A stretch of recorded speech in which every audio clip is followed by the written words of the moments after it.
Caitlin Clark was just named Time's 2024 Athlete of the Year, and she gave her most vulnerable interview yet, even commenting on some of the most controversial issues surrounding her this year. Caitlin Clark has never been just another player.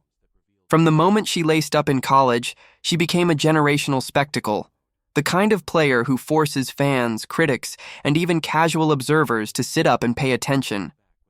So when she entered the WNBA, expectations were sky high. What no one could have predicted, however, is just how she admitted it here that it was so much harder going to the WNBA, but also that she was able to rise to the occasion and become a better player. Turbulent her first year would be, or how much controversy her presence would ignite within the league. Recently, Time magazine named Clark its 2024 Athlete of the Year, cementing her as not just a sports figure but a cultural icon. And the players of the WNBA can't fucking stand her. Why? Because she's white. It's abject, absolute racism. It's total racism. In one of her most vulnerable and honest interviews yet, she laid bare the realities of her transition to professional basketball, from the hostile physicality on the court to the political undercurrents off it. What Clark... Cheryl Swoops and others who were clearly distant and dismissive of her, no matter how much they try to deny it. There was resentment towards her, and here's why I said it was stupid. Clark revealed has left the WNBA scrambling, with the league looking more fractured than ever. Clark admitted openly that the WNBA was tougher than she imagined. The physicality, the scrutiny, the endless chatter from both media and rivals, it was relentless. But instead of breaking her down, she said it forced her to sharpen her game and elevate herself as a competitor. What's remarkable still fell victim to being in the middle of all of these controversies. So the fact that she saw some of that and she feels that way kind of sucks. Remarkable is not just her resilience, but her purpose. Clark made it clear she wasn't enduring the chaos for the sake of the league itself. She was doing it for the fans who believe in her, for those who believe women's basketball deserves the same respect as the men's game. In her own words, she carries the weight of people's hopes every time she steps on the court. Her rise has not come without hostility. Rival players, a two-time league champion and now three-time WNBA MVP, told the Associated Press she thought Clark's race was a huge contributor to her popularity. It doesn't matter what we all do as Black women, we're still going to be swept underneath the rug. That's why it boils my blood when people say it's not about race, because players have bristled at the attention she commands. Some critics, both within and outside the league, have bluntly suggested her race is the reason she has been elevated above others. One former MVP told the Associated Press that Clark's popularity is inseparable from privilege, saying that no matter what Black players achieve, they are still swept underneath the rug. These remarks ignited debates about race, equity, and favoritism, debates that Clark herself did not avoid.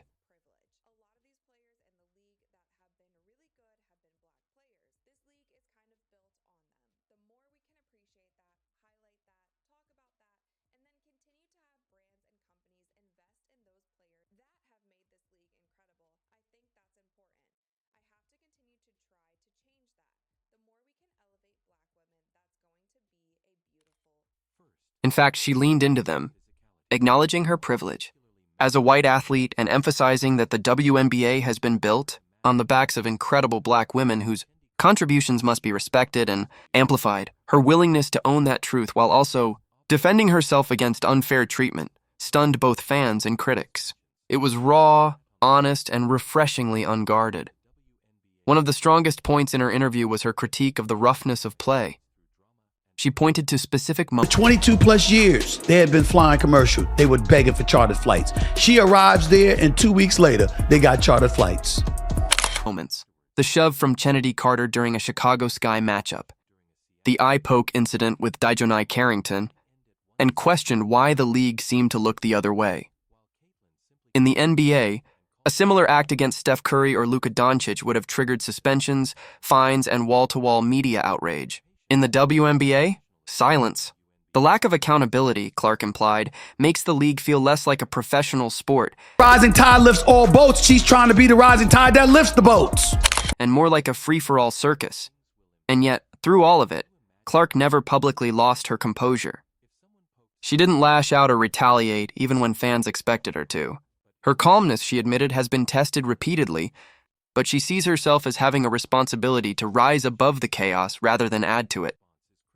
Despite the adversity, Clark's debut season was historic. She broke 6 rookie records, 4 franchise records, and even set a league-wide... She does very well, and she wins games, and she puts butts in the seats, and she sells tickets, and she gets people tuning in on television. And all really we want to hear from anybody about this is thank you. Thank you to Caitlin Clark for making our league relevant and so on. But instead, she's been bullied repeatedly by the players in this league. She's been assaulted physically. She's been scratched in the eye. And I mean, all this is on camera. We've covered it repeatedly. And assist record with 19 in a single game. Her statistical dominance left no doubt about her talent, but instead of celebrating her, the league often treated her like an inconvenient spotlight. To many observers, it looked like the WNBA would rather cling to its legacy stars than embrace its new face. That perception was amplified when Clark was left off the Paris 2025 Olympic roster, despite shattering 64 rookie records.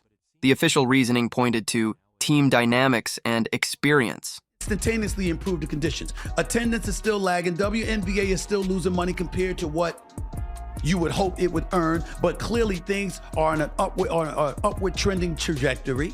It's improving, and she has everything to do with it.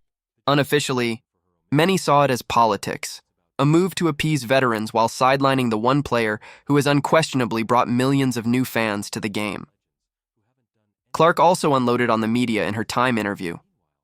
She criticized commentators who, in her words, haven't even watched half a game, but are quick to turn her every move into political fodder. From TikTok analysts chasing clicks to mainstream columnists turning shoves into racial flashpoints, she called the noise both comical and exhausting. What frustrated her most was how the WNBA itself seemed content to let the circus run wild. Instead of controlling its own narrative, the league allowed Handful of the folks, primarily the white folks, who basically disenfranchised y'all all of these years before she came along, who denied you the acclaim and the allure and the profits you richly deserved. But you don't take that out on Caitlin Clark, not her. Outside voices to weaponize its players' stories, reducing women's basketball to a tabloid sideshow. Clark's point was clear. If the WNBA wants respect, it needs to start defending its athletes and its sport with the seriousness it deserves. What sets Clark apart is not just her candor, but her focus. While others jump at every opportunity to join new projects or leagues, Clark has chosen to stay locked in on her craft. She turned down offers to play in startup leagues, insisting her off-season is about strength training, skill development, and preparing to dominate even more next year. Her partnership with coach Stephanie White has already shown dividends compared to the disorganized system she endured under her previous coach. White's structure, she said, gives her the tools she needs to thrive. And for Clark, thriving means not just scoring points, but lifting the entire sport. A rising tide lifts all boats, she explained. And she wants to be that tide. At the end of the day, Caitlin Clark is not asking for sympathy. She's asking for fairness. She's asking for the WNBA to treat its stars with the same seriousness and respect that the NBA gives its own. She's asking the media to stop twisting narratives into social media fuel. And above all, she's asking the basketball world to acknowledge that women's basketball can be just as electrifying, competitive, and worthy of attention. Her rookie year was a storm of injuries, controversies, jealousies, and political skirmishes. And yet she didn't just survive it. She came out of it stronger, sharper, and more determined than ever. The WNBA may be struggling with its identity, but one thing is clear. Caitlin Clark has already changed the game forever.